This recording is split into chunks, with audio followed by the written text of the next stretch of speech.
Hey everybody, it's Helping Hands here, and today in this video I'll be going over Men of War's 2's Fortifications. Field fortifications have different rules for different modes. The basic trench digging, barrier and mine setting are explained in the main tutorial, which can be found here. There is a major difference between Classic and the two other game modes, Battalions and Combined Arms. What is crucial to know is the fact that the player needs to have both engineers if they want to build fortifications and combat engineers to build mines in their specific battalions if they wish to use them in a match. Here we are in a battalions game mode. As you can see, I have my engineers and combat engineers selected on my echelon. They don't get called in like standard units, like I bring on 5 riflemen and then I can micro them. They only come on and then they kind of despawn once they've completed their task. So as you can see here with combat engineers, I now have access to laying these two types of mines. So you can see here I can string out a load of anti-infantry mines. And what happens here is that these mines, both anti-infantry mines and anti-vehicle mines, they automatically regenerate over time. Also, only in the Combined Arms and Battalions modes, you can build bunkers. Concrete bunkers, that is. So you can see here, I've got myself a bunker, and then if I use my scroll mouse wheel, I can rotate it, and then left mouse click to confirm the selection. Here you'll see the engineers come onto the map and then start making that bunker. It'll take them a little bit of time, and you'll see it getting built as you'll see this kind of green line kind of filling all the way up, and then you'll know it'll be completed. You can build a total of, I think, about 4 of these concrete bunkers, 2 of these big dugouts, 6 of these smaller ones, 4 watchtowers with machine guns, and 2 observation posts. You can also lay sandbags, some barbed wire. It's worth noting that sandbags, wire, tank traps all will replenish as well, like the mines. However, like I say, the concrete bunkers and all the other standard bunkers and watchtowers will not. You'll only have a finite number of those. It's also worth noting that when some soldiers are busy doing stuff, it will lock out being able to do other things. So if we, for instance, like start building a trench system, it'll take up those engineers, and then we can't do anything else until, like, for instance, these guys have come run back off the map. And then once they've run out and despawned, you'll be able to then bring them back onto the map to build some other things, like so. There we go. Also worth noting that engineers can dig trenches almost twice as fast as standard infantry. And also with trench systems, you can extend out from each edge of a trench system. So for instance, if I want to expand it forward, I would have to do something like this. If you see any red there, it means you can't do it. So you have to wait until you get like a nice little blue section like that. Then left click and you'll see the guys come onto the field. And then we can expand it maybe over to here. And then maybe we want to loop it back round over here. So this way you can, like, you know, make a big old trench line all the way forward to the front line and back, so your infantry can walk all the way through it under cover. And as you can see here, I've got kind of a nice little trench system with kind of like 2 layers here and some communication trenches with it as well, which is quite nice. So if I wanted to move my units through it, I would just grab my infantry, and then I would then hover over the trench. You'll be able to see the silhouettes of where the units are going to go. Then right click, and they should all go into those slots over there. When it comes to these reinforced bunkers or just standard bunkers in general, you can put any kind of just standard infantrymen into it, but you are not allowed to put machine guns into it. So here's a machine gun, and you can see I've got no option here to pop it into the building. Won't let me do it. Looks like you can put a total of 6 men into one concrete bunker. You can fit a total of 11 men inside a dugout, one of these big ones. And inside a wooden pillbox, you can also fit 11. So here we have a machine gun watchtower. Notice how you'll need to put a man inside that to activate that machine gun. So here we're going to tell this guy to, we'll have to hover over the gun here. You won't want to hover over the ladder. You actually make sure to hover over the gun. You'll see an arrow going into a kind of a green box, and then you right click that, and then you'll see the guy climb up the ladder, and then he'll jump on the machine gun, and he will utilize that. For the machine gun, you can press I, and you can see how much ammunition it's got. It's got 700. There we go. And here we have another type of watchtower which has the stereo telescope. So if we get inside here, and then we can turn this guy's stereoscope around to give us more vision on the map. So now I'm in a classic game mode. As you can see here, we have the standard mines. We have the some of the basic fortifications, being able to build trenches, but we only have 1 bunker, 2 towers with machine guns, and 1 tower with the stereo telescope. No other concrete bunkers or some of those bigger dugouts. This is all you get in Classic, and Unlike in Classic, you automatically get those combat engineers and engineers because you get access to all units basically in this game mode. So you haven't got to worry about specially assigning engineers in Classic. And I just want to say here, the reason why there's no timers and I can build things instantly and I've got so many resources is because I'm using a test mode, kind of like a cheat mode to spawn things in quickly. It won't be like this in a normal competitive Classic mode.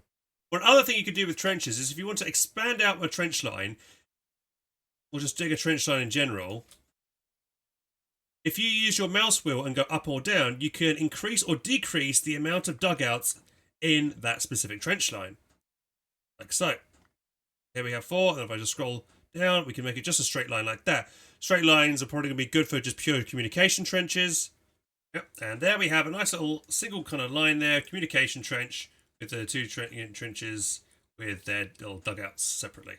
And just to prove that this communication trench works, as you can see here, if I tell these guys in the back trench to go to the forward trench, they will then try and funnel through that communication trench to get to that forward trench. That way they stay nice and protected as they move from cover to cover. During the course of a match, you might find that your trench line gets blown up. And here you can see that we've got quite a bit of our trench line has been filled in by dirt and debris. And if you want to redig that, all you've got to do is just hover over there, and then you would just right click if your engineers available in both game modes, and then they'll just come out and do it. Or you could just grab your infantry that are equipped with shovels. They can also help dig out this whole trench line. As you can see, there we go, we're getting back the trench into its normal state. It's also worth noting, guys, that there is lots of other types of units that can actually plant mines. For instance, here we have a sniper part of this guard squad that has access to some mines. So if we wanted to lay these, we would right-click this, and then we would look for the mine laying ability on this guy. So install anti-personnel mines, and then we can make a little mine section there with this sniper. Then we come over to this saboteur squad. This saboteur squad could lay remote mines. So what we do is we would click down his remote mine, and we're going to go, let's say we want to lay it over here. So we can lay the remote mine there. Then we want to run away from it. And then to trigger this, all you need to do is hover your mouse cursor over it until you get the 2 cog icons, then right click, and then it'll explode.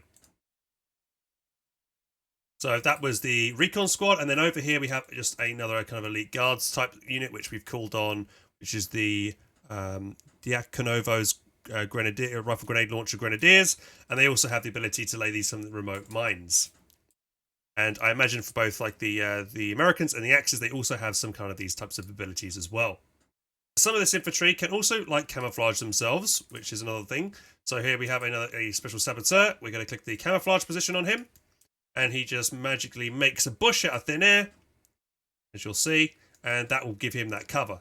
It's worth noting that bushes in the wrong place, if people know their maps very well, might arouse suspicion. So you might want to be careful where you put these bushes. Probably maybe along you more likely want to pop it maybe along this area over here where you would naturally find a bush.